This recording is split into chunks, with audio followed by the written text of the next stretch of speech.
Today we have a Whirlpool dishwasher that isn't filling, and because it won't fill, it also won't start. So everything lights up like it should work. Close the door and it does drain, but after draining it should fill and we're not getting any kind of a fill response. So it could be this little thing, the fill valve. We're going to try a few things. Let's go underneath the sink and make sure that the water valve is turned all the way to the left counterclockwise, so it's all the way open. So that was open, so that wasn't the problem. We're going to pull off this lower panel. Hey guys, can you take just a second to click on the subscription link below? It really helps our channel, and also the bell notification, so every time we make a new video, we can send it right to you. We make a new video about once every week. Really appreciate that, and if you give us a thumbs up, it'd be great. Thank you. This lower panel, and we're going to check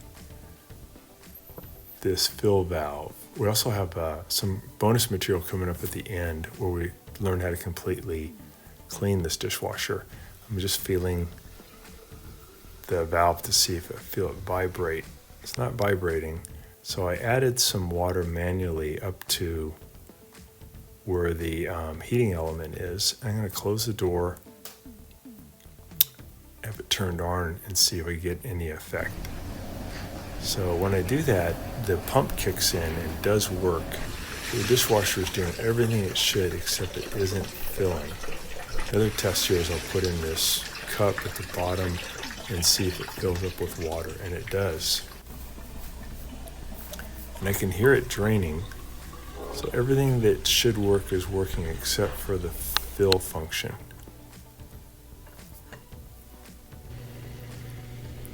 So I'm just feeling underneath the pump and also the fill valve here as it's running to see if I feel any vibration. Don't feel any vibration there at the fill valve. I'm going to check for voltage, so I set my meter for AC. I'm going to pull out the little power cord that goes to the fill valve. I'll put my probes in there, and then I'll start the dishwasher, and after it drains, it should fill. Should be getting 120 volts AC, but we're just getting some really weird voltage readings, basically not even 1 volt. So I'm going to turn it on, close the door. Yeah, and still no 120. Let me check the float valve. That's this mushroom looking thing here in the front right corner. And I'm going to lift it up and down. As I do that, I should hear a very faint clicking sound, which is a little micro switch that's telling the dishwasher that it either has water in it or doesn't have water. And when I first tried it, I didn't hear any click, but doing it up and down several times now, I'm starting to hear a faint click. Now let me try it again and see if it's any better. So I'll start the cycle, and now it does fill, and it does circulate the water. So that's what it was. We got our bonus material coming up. It was just a stuck float moving up and down. Fixed it, so it's pretty easy. This is how to completely clean this Whirlpool dishwasher. Make sure it's unplugged and pull out these different baskets. Get the lower one out, then the upper one comes out by removing these little plastic plugs at the end.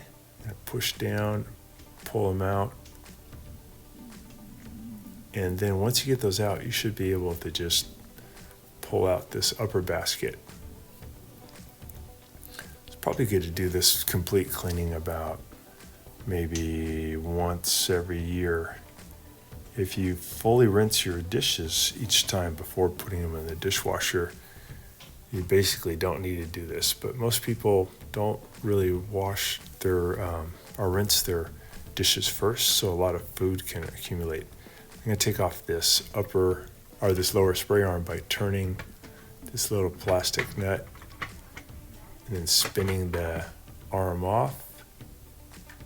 And then I want to get out this little Torx 15 screws here that are holding on this upper part of the filter. Get out 3 of those, and there's one hiding underneath this gray piece here. So I'm going to take out this screw here that's holding it in, and then there's one at the top holding it in too. Take out those 2 screws. And I'll take off this piece too, and I'll turn this gray thing to the right, pull it out. That allowed me to get out that screw that was hiding. I'll pry up the filter. And then down in here, there's usually a lot of food debris. So let's see if we can check this. I pull out this one screw holding in this impeller cover. I'm gonna pull that off, and there's, wow, looks good. There's nothing in there. So I don't see any food debris at all. That's really good. These guys must be rinsing their dishes for sure. So if there was stuff in there, you just pull it all out. Sometimes I use like needle nose pliers to get it out, and then rinse everything off, and then you can just put it back together, and it's gonna work really good. This one just didn't have a problem at all because they're doing a good job rinsing their dishes. But if yours has a bunch of stuff in there, you can just clean it out and then put the impeller cover back on, put the screw back in.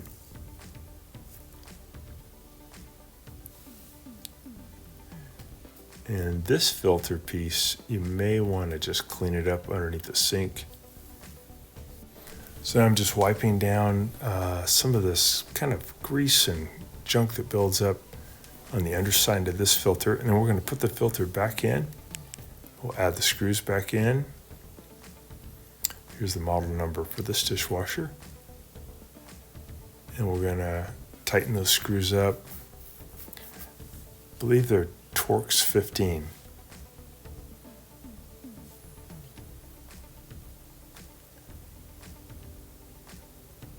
And we're going to put in this assembly.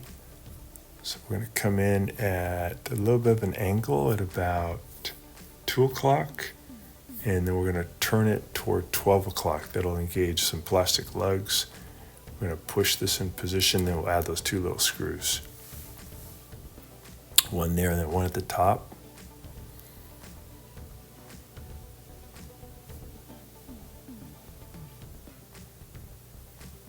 And we'll put the lower arm back on. We'll hold on to the little nut and spin it to the right.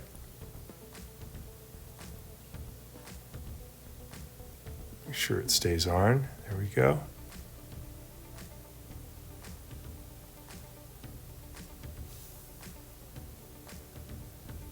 Okay, everything's in position. I have to add that little blue piece back on to the gray piece in the back.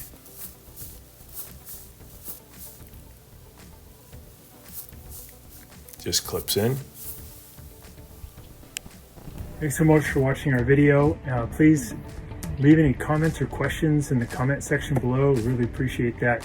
We have a really nice video coming up for you right here that I think you'll enjoy. Very similar dealing with appliance repair. So thanks again for watching our video.